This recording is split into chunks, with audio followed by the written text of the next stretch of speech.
এবার আপনাদের সামনে রাখবো সিউড়িতে নারী সম্মান যাত্রায় শুভেন্দু অধিকারী। নারী সম্মান যাত্রা করছেন শুভেন্দু অধিকারী। এর আগে আপনারা জানেন বোলপুরে নারী সম্মান যাত্রা করেন শুভেন্দু অধিকারীর নেতৃত্বে বিজেপির প্রতিনিধি দল এবং বিজেপির কর্মী সমর্থকরা। এই মুহূর্তে দেখতে পাচ্ছেন সিউড়ির ছবি আপনাদের সামনে রেখেছি। শুভেন্দু অধিকারীর নেতৃত্বে বিজেপির কর্মী সমর্থকরা নারী সম্মান যাত্রায়। ভাস্কর, দেখতে পাচ্ছি আমরা সেই ছবি। কি বলছেন শুভেন্দু অধিকারী?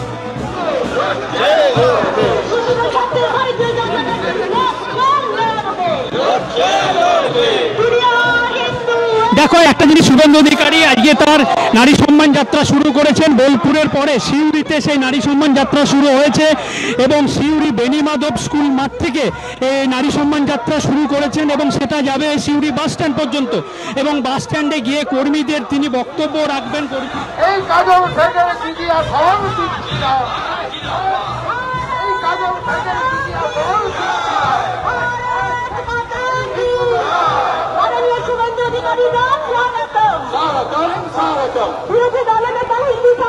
কারণ যেভাবে তিনি কুকথা বলার পরও পুলিশ তাকে সাহায্য করছে সেটা কোনোভাবেই মানা সম্ভব নয়। কারণ আমরা দেখেছি এনসিডব্লিউর যে রিপোর্ট দিয়েছে পুলিশ, সেখানে শুভেন্দু অধিকারী বলছেন যে সেখানে পরিষ্কার বলা হয়েছে যে তাকে বাঁচানোর চেষ্টা হচ্ছে, তাকে হেফাজতে নিয়ে জেরা করার যে আবেদন করা। সেই ছবি দেখতে পাচ্ছি। আপাতত তোমায় ধন্যবাদ। বজবজে সুকান্ত মজুমদারকে ঘিরে বিক্ষোভ স্থানীয়দের। রাজ্য বিজেপি সভাপতিকে ঘিরে বিক্ষোভ দেখালেন স্থানীয়রা। সুকান্ত মজুমদার অভিযোগ করছেন যে যারা বিক্ষোভ দেখিয়েছেন সবাই তৃণমূলের লোক। জুতো ছোড়া হলো সুকান্ত মজুমদারের উদ্দেশ্যে, ইট পাথরও ছোড়া হয়েছে এমনটাই অভিযোগ করছেন। অকথ্য ভাষায় গালিগালাজও দেওয়া হয়েছে বলে অভিযোগ করছেন সুকান্ত মজুমদার।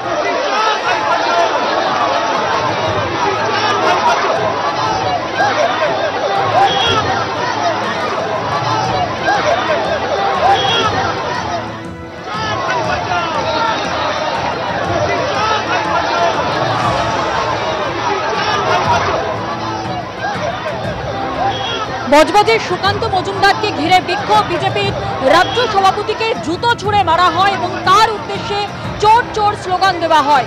বজবজে আক্রান্ত বিজেপি কর্মীকে দেখতে গিয়েছিলেন বিজেপির রাজ্য সভাপতি সুকান্ত মজুমদার।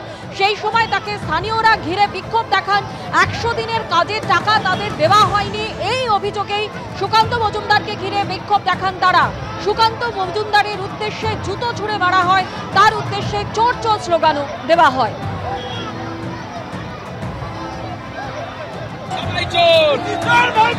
তৃণমূলের সবাই চোর। এই ধরনের বিক্ষোভ, এই ধরনের জুতো ছোড়াছুড়ি গণতন্ত্রে, এটা গণতন্ত্র? মমতা বন্দ্যোপাধ্যায়কে প্রশ্ন করতে চাই, এটাকে গণতন্ত্র বলে নাকি? এটাকে গণতন্ত্র বলা যায় কিনা? মমতা বন্দ্যোপাধ্যায় গণতন্ত্র নিয়ে বড় বড় প্রেস কনফারেন্স করছিলেন। ওনাকে অনুরোধ করবো ভিডিওটা একবার দেখে নিতে, যদি লজ্জা বলে কোনো কিছু থাকে। যেভাবে গণতন্ত্রকে আজকে রাস্তার মধ্যে নগ্ন করে যেভাবে তাকে ধর্ষণ করা হলো, এটাকে গণতন্ত্র বলে না। গণতন্ত্র নেই। আমাকে হেঁটেই আসতে হচ্ছে, গাড়ি ঢোকার রাস্তা রাখেনি তো এরা। আমি হেঁটে যাচ্ছি, পুলিশের কোনো ল অ্যান্ড অর্ডারের ম্যাটার নেই। ডিএম কি করছে জানি না, এসপি কি করছে জানি না, অথচ আমি সরকারিভাবে সমস্ত মেল করে যে আমি আসছি সেইটা জানিয়ে আমি এখানে এসছি।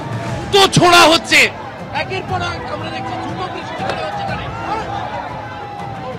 কি বলবেন? দেখুন, পাথর, জুতো সব ছোড়া হচ্ছে। এটাই হচ্ছে গণতন্ত্র, অদ্ভুত গণতন্ত্র মমতা বন্দ্যোপাধ্যায় আমাদেরকে দিয়েছে। এই গণতন্ত্রে আমাদেরকে সিকিউরিটি নিয়েও জীবন বাঁচাতে তাদের আমাদের অবস্থা খারাপ হয়ে যাচ্ছে। হ্যাঁ, এই পরিস্থিতি তৈরি করে রেখেছে মমতা বন্দ্যোপাধ্যায়, তার ভাইপো আর জাহাঙ্গীর খান। সুকান্ত মজুমদার রাজ্য বিজেপি সভাপতি, তিনি অভিযোগ করছেন পরিকল্পনা করে অশান্তি পাকানো হয়েছে।